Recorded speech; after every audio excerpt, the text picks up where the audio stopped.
Weather update. Bargersville firefighters took on 2 serious house fires this month.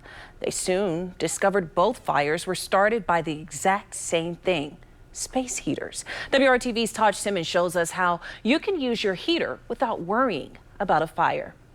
Fire ground 1. When Bargersville firefighter Caleb Buchanan got to this fire on Christmas Eve, he felt the heat as soon as he stepped out of the truck. It's always a scary feeling when you walk up and you're pulling up down the road and you see fire blowing out of the house and you see a lot of smoke. This is all that's left of the house after the flames tore through it.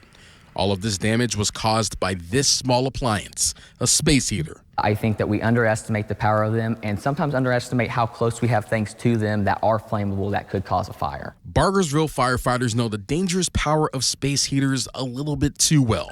9 days before this devastating scene, another home in town caught fire. And once again, the spark was a space heater.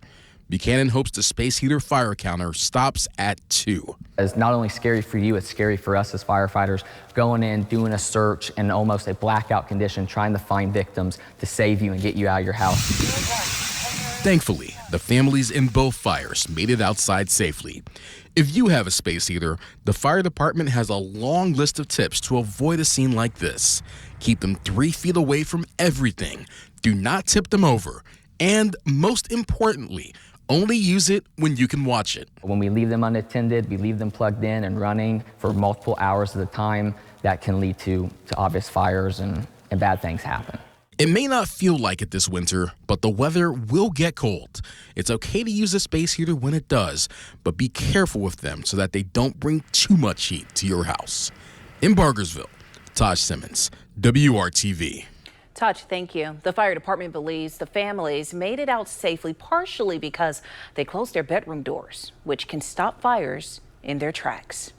Fire officials in Chicago say a child playing with a lighter may have started an apartment fire that killed a 5-year-old girl. An ambulance crew was driving by early this morning and saw smoke coming from the top floor. Reinforce and monitor children with playing with matches. Not to say that was what happened here, but we always want to remind our kids not to play with matches. 2 other children got out of the apartment safely. A man who went back inside to try and rescue the girl was taken to the hospital with burns.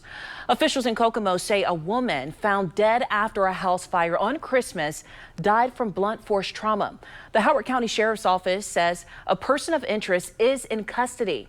He was located in Orange County Tuesday after investigators asked for the public's help. We are not naming the person of interest until formal charges are filed in the crime. The 73-year-old victim's death is being investigated as a homicide. And tonight, police are investigating 5 deadly shootings that happened over the weekend in Marion County alone. One family is mourning the loss of a young woman killed on Christmas, they say as a result of domestic violence. WRTV's Adam Shum shows us why advocates say they see an increase in domestic violence during the holidays. She was a fighter. She was a learner. She was a quick grasper. This is 24-year-old Shania Shaw. She was our baby. She was the youngest. Her brother remembering the life that she lived. This is a pain that I can't describe. It's a pain that I never felt before. So I really don't know how to prepare myself for it to deal with it. Police say the 24-year-old was shot and killed near North Arlington Avenue and East 56th Street on Indy's northeast side Christmas morning. He could have called me.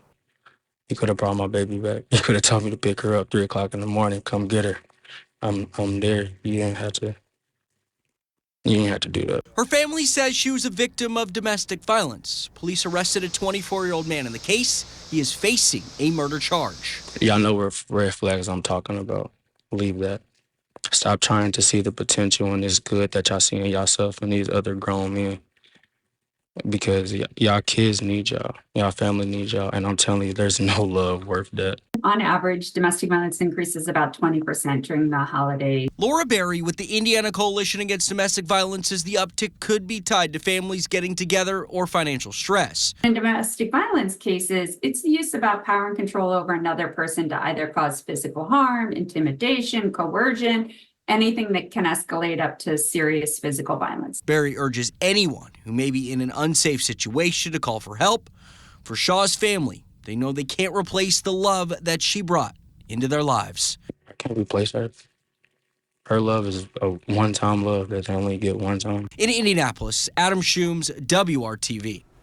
Advocates urge anyone facing a potential domestic violence incident to call the National Domestic Violence Hotline. You can find that number and more resources right on this story on our website, WRTV.com.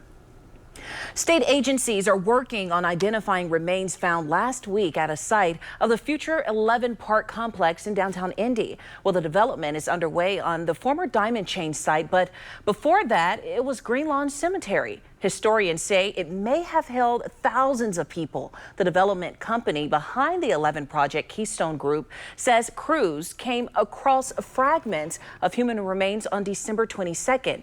Now, quote, the discoveries are all undergoing and adhering to strict identification protocols. Keystone Group views these discoveries as an opportunity to correct past mishandlings by previous ownership and to respectfully relocate and honor what may have been found.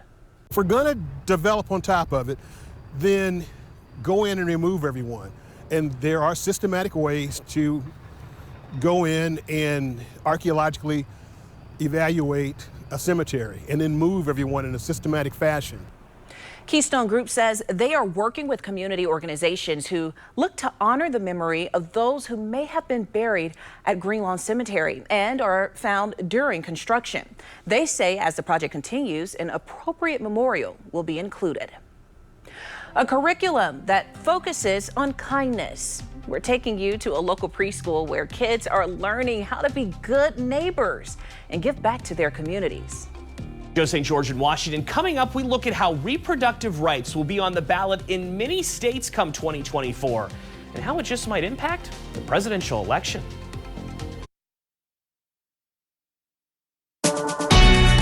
From Indy's streaming news leader, this is WRTV News at 11, streaming now.